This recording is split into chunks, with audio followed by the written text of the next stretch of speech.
Hit TV YouTube channels లో మీ వ్యాపార ప్రకటనలకు మరియు ప్రమోషనల్ ఇంటర్వ్యూస్ కోసం వెంటనే సంప్రదించండి.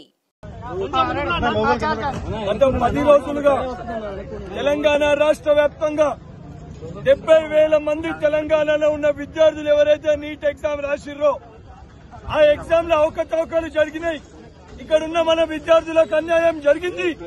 దానితో పాటు దేశవ్యాప్తంగా 24 లక్షల మంది విద్యార్థులు ఎగ్జామ్ రాసిన తర్వాత గ్రేస్ మార్క్స్ అని ఏదైతే గుజరాత్ గాని, బీహార్ గాని, హర్యానా గాని బీజేపీ వాళ్ళకి సంబంధించిన ఉన్న పాలిట రాష్ట్రాల్లో ఈ పేపర్ లీకేజ్ అయినాయి.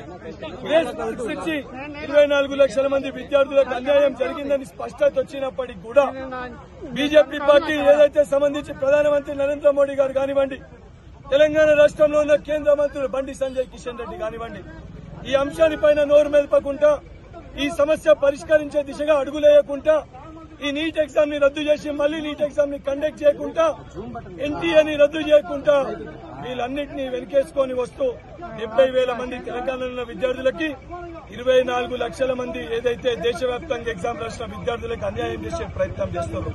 దీనికి నిరసనగా తెలంగాణ రాష్ట్రంలో ఉన్న అన్ని విద్యార్థి యోజన సంఘాలు, లెఫ్ట్, టీజేఎస్, కాంగ్రెస్ పార్టీకి సంబంధించిన అన్ని విద్యార్థి యోజన సంఘాలు ఏకదాటిపైన వచ్చి ఈ విద్యార్థులకి న్యాయం చేకూర్చాలి, ఈ విద్యార్థులకి భరోసా కల్పించే దిశగా ఏదైతే కేంద్ర ప్రభుత్వంపై ఒత్తిడి తెచ్చే విధంగా హిమాయత్ నగర్ లో స్టూడెంట్ మార్చి కానివ్వండి, తెలంగాణ రాష్ట్ర వ్యాప్తంగా ఉన్న ఎంపీల ముట్టడి కానివ్వండి, దానితో పాటు ఏదైతే రాష్ట్ర వ్యాప్తంగా కేంద్ర ప్రభుత్వ దిష్టిబొమ్మ దానాలు కానివ్వండి, దానితో పాటు ఏదైతే గవర్నర్ గారికి 70,000 మంది తెలంగాణలో ఉన్న విద్యార్థుల పక్షాన, 24 లక్షల మంది భారతదేశంలో ఏదైతే ఎగ్జామ్ రాసిన విద్యార్థుల పక్షాన గవర్నర్ గారికి మా బాధ ఆవేదన తెలియజేయడానికి ఏదైతే ఈ సంఘాలందరం కలిసి ఒక రిప్రజెంటేషన్ ని పంపించిన గవర్నర్ గారు దానిపైన సానుకూలంగా స్పందించి అపాయింట్మెంట్ ఇవ్వకపోయేసరికి నేరుగా చలో రాజ్భవన్ ముట్టడి కార్యక్రమాన్ని తీసుకుని గవర్నర్ కార్యాలయానికి చేరుకొని మా బాధ ఆవేదనని నీట్ ఎగ్జామ్ ని తక్షణమే క్యాన్సిల్ చేసి మళ్లీ ఎగ్జామ్ ని కండక్ట్ చేయాలని ఒక డిమాండ్ తోటి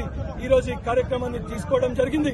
ఇప్పటికన్నా కేంద్ర ప్రభుత్వం ఈ అంశంపైన స్పందించకపోతే పెద్ద ఎత్తున ఇందిరా పార్క్ దగ్గర ఒక మహాధర్నా కూడా పూనుకుంటాము.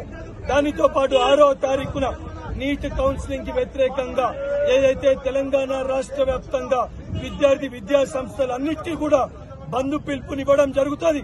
తప్పనిసరిగా కేంద్ర ప్రభుత్వము మెడలు వంచన్నా ఏదైతే నీట్ పరీక్షని క్యాన్సిల్ చేసి మళ్లీ కండక్ట్ చేసి ఎన్టీఏని రద్దు చేసే వరకు కూడా అన్ని విద్యార్థి యోజన సంఘాలు పోరాటం చేస్తామని చెప్పి ప్రతి ఒక్క విద్యార్థికి భరోసా కల్పిస్తూ ఈ యొక్క కేంద్ర ప్రభుత్వాన్ని హెచ్చరిస్తూ, కేంద్ర మంత్రులు ఇప్పటికన్నా మీరు స్పందించకపోతే అడుగడుగున తెలంగాణలో మీరు నిరసన సెగలు ఎదుర్కోవాల్సి వస్తుందని చెప్పి బండి సంజయ్ కిషన్ రెడ్డి గారికి హెచ్చరిస్తున్నారు.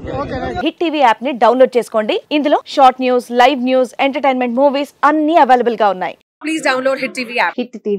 హిట్ టీవీ యాప్ ని ఫ్రీగా డౌన్లోడ్ చేసుకోండి.